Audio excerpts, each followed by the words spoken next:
Welcome back, guys.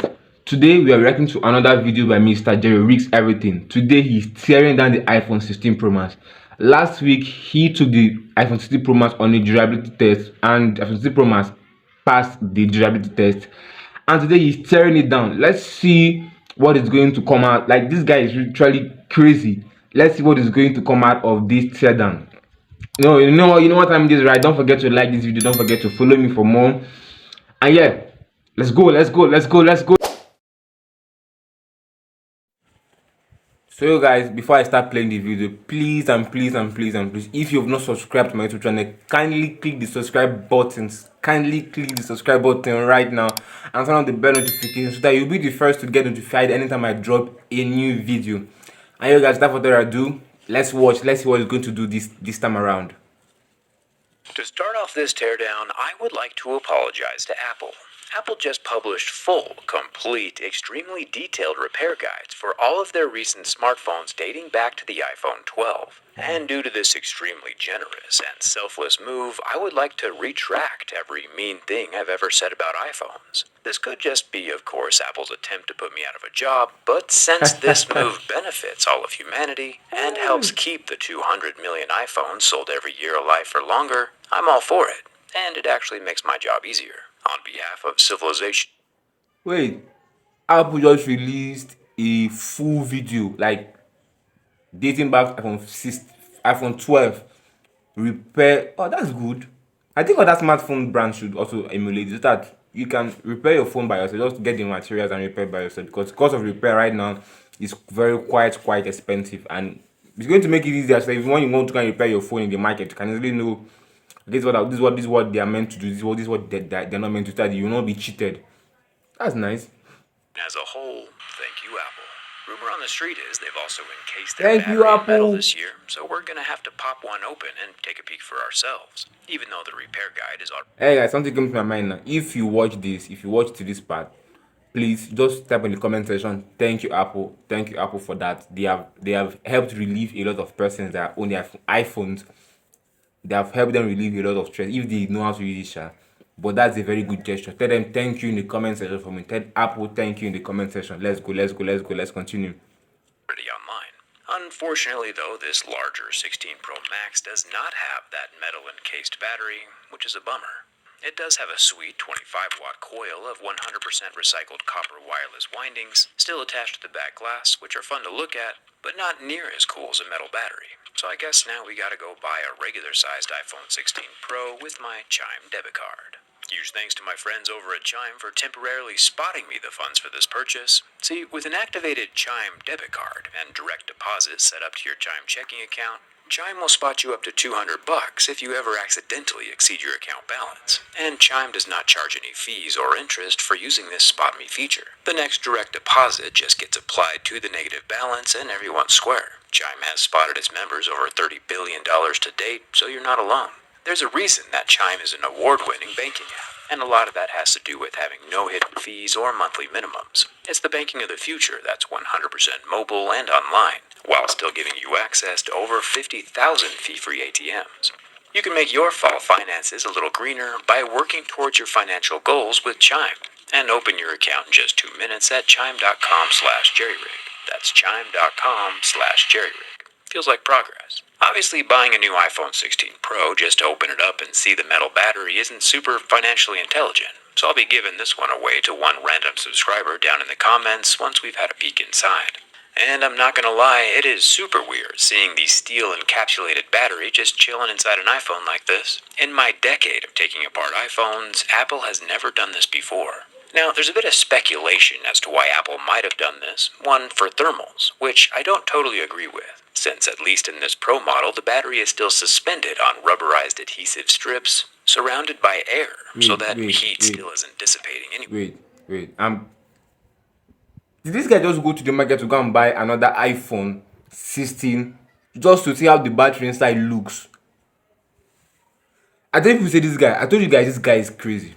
This guy, they rigs everything. He rigs literally. He just went to the market now. He just bought a new iPhone 16 just to see how the battery in God. What? Oh my goodness. Personally, I think it has more to do with Apple making the legally required modifications to better comply with the new EU regulations. Just like the USB-C port swap last year, the EU is mandating that all smartphones have removable and replaceable batteries by 2027, which I think is an awesome move. So it turns out that Apple might not be as ultra generous as we thought, and they're only providing repair guides because soon they'll legally have to. Either way, though, I think it's a good direction to head. Even though the pull tabs don't work good, alcohol does the trick. And it's fun seeing Apple do something new with this 3,582 milliamp hour battery. The battery info isn't written on the back, it's actually etched into the steel housing. Thank you to whoever wins this for letting us take apart your brand new iPhone 16 Pro. Just remember, this one's not water resistant anymore, but the battery is re-adhered and everything's closed up tight. I'm kinda glad that we could be nice to at least one of the phones, since I don't think the 16 Pro. I can't lie, I like the way the battery inside there looks like. It's looking like it's more stronger now. I guess. I think it's more better than the other iPhone that Max battery. is gonna survive the rest of this autopsy. Apple's made most of the components inside the two Pro phones the same, minus the battery and screen size, obviously. With the two metal internal plates gone, which were held down by 7 tri-point screws, we can pop off the rather abundant amount of ribbon cables, each unplugging like a little Lego. It's always surprising to see how small Apple's motherboard is compared to other smartphones. And if I'm being honest, with pretty much every screw in an iPhone being a different shape and size, this is a rather difficult machine to repair, and definitely not something you want to tackle as a first-timer. At first glance, it does not appear as if the lower loudspeaker has any balls inside, but if we break it open, Apple does indeed have a secret chamber full of balls that help the tiny speaker sound bigger than it actually is, all packed up in there. Near the speaker opening is a vibrant orange rubber gasket, and I think Apple should make the whole phone this color. We also have the Taptic vibrator motor, and if yours hasn't buzzed in a while, sometimes you just gotta be the one to reach out first. There's actually a large improvement on the charging port design this year. Instead of the USB-C port being intertwined and ensnared with signal wires, microphone speakers, and vibrator attachments, all in one massive ribbon conglomerate, this time around the USB-C port is basically all by itself. Great move for repairability. The motherboard comes out next. Once all the standoff screws are removed, the dual-stacked motherboard containing all the brains of the iPhone is smaller than a human finger. It's very interesting that here in the USA there is no SIM card slot, but instead of Apple putting something useful in here, like an SD card, they just plopped a black plastic box on top of where the SIM card is for the rest of the world and just left the space wasted. Now, the larger non-metal battery inside of this iPhone 16 Pro Max does have pull tabs,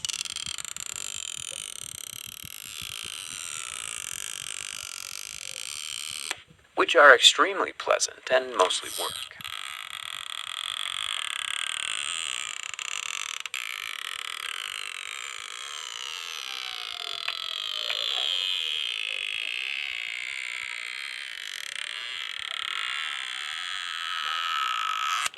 They are kind of finicky now, and they'll get even harder to use over time.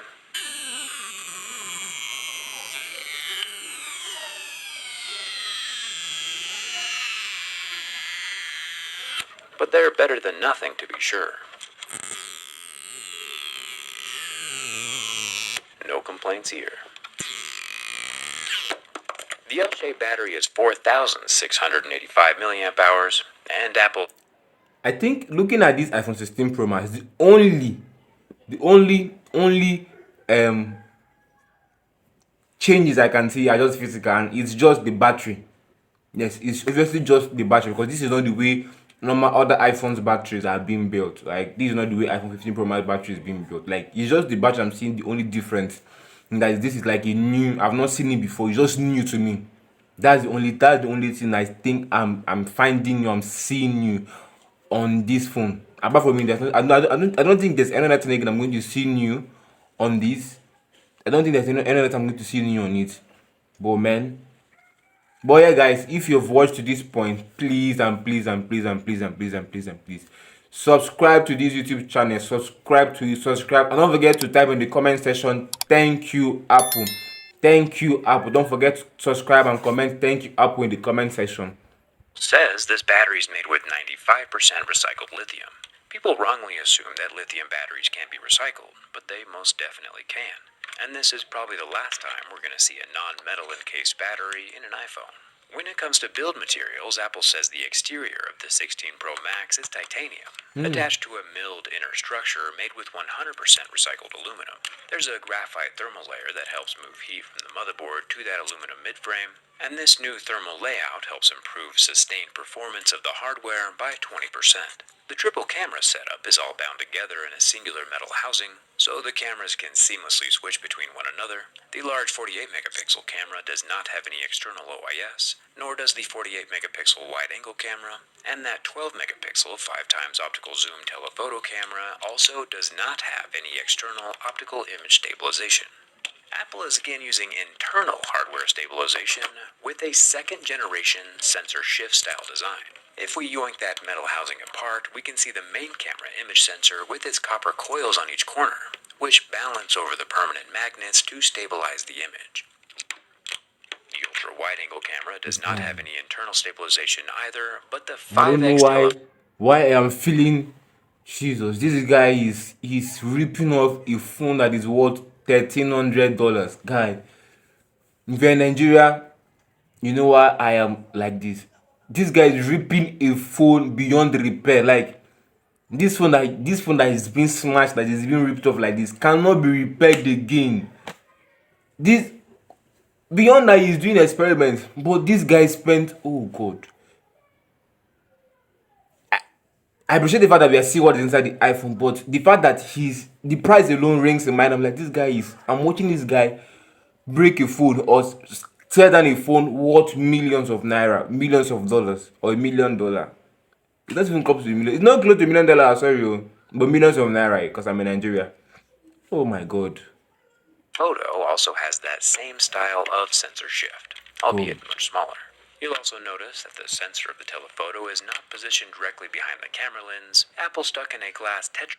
And there's no precaution like, okay, let me be gentle with it so that I can have this later. He just he's just putting it anyhow, scatter it anyhow, just now my money is my money, just break it anyhow. Like, bro, I want to be his brother. Distance the sensor from the lens, giving us that periscope zoom telephoto effect. Kind of hard to see on camera, but I'm glad there's smart people out there figuring out how all this works. Finally, the 6.9-inch screen comes off last, or first, depending on what you need repaired. Apple smartly made the screen easily repairable from the front so that none of the back hardware that you just saw needs to be touched at all. Thumbs up for that. You might be like, hey Jerry, if the screen is so easy to replace, why is Apple still charging? I like what Apple did here. Right? I like what Apple did here. Like, they made the screen different, like from the other part of the phone. Like, if you take a phone to repair, if it's just the screen, they're just touching just the screen. If it's just the let's say the speaker or your charging port, it's just the charging port. They don't have anything to touch this. You know, there are situations where you go back to go and repair your phone, and when you go and repair your phone, from maybe let's say to your charging port, from charging port you enter to screen issue. That's not going to happen on the iPhone 16 Pro or on the iPhone, and it's wondering why they're charging $379 just to repair this phone on their official website. Charging $379 to do so, and I have no idea. Seems kind of excessive to me. Maybe Apple hasn't changed that much after all. And there you have it, Apple's exterior desert titanium exoskeleton. Pretty much unchanged from last year. Titanium just wrapped around the outside, and I think it's a pretty cool setup. I like that Apple has released consumer repair guides, and they're dabbling in new manufacturing techniques, always keeping things interesting.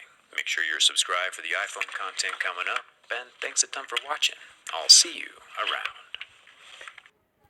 So guys, you see he has finally teared down the iPhone. So that's what the teardown video looks like. He just took the iPhone and tore it beyond repair.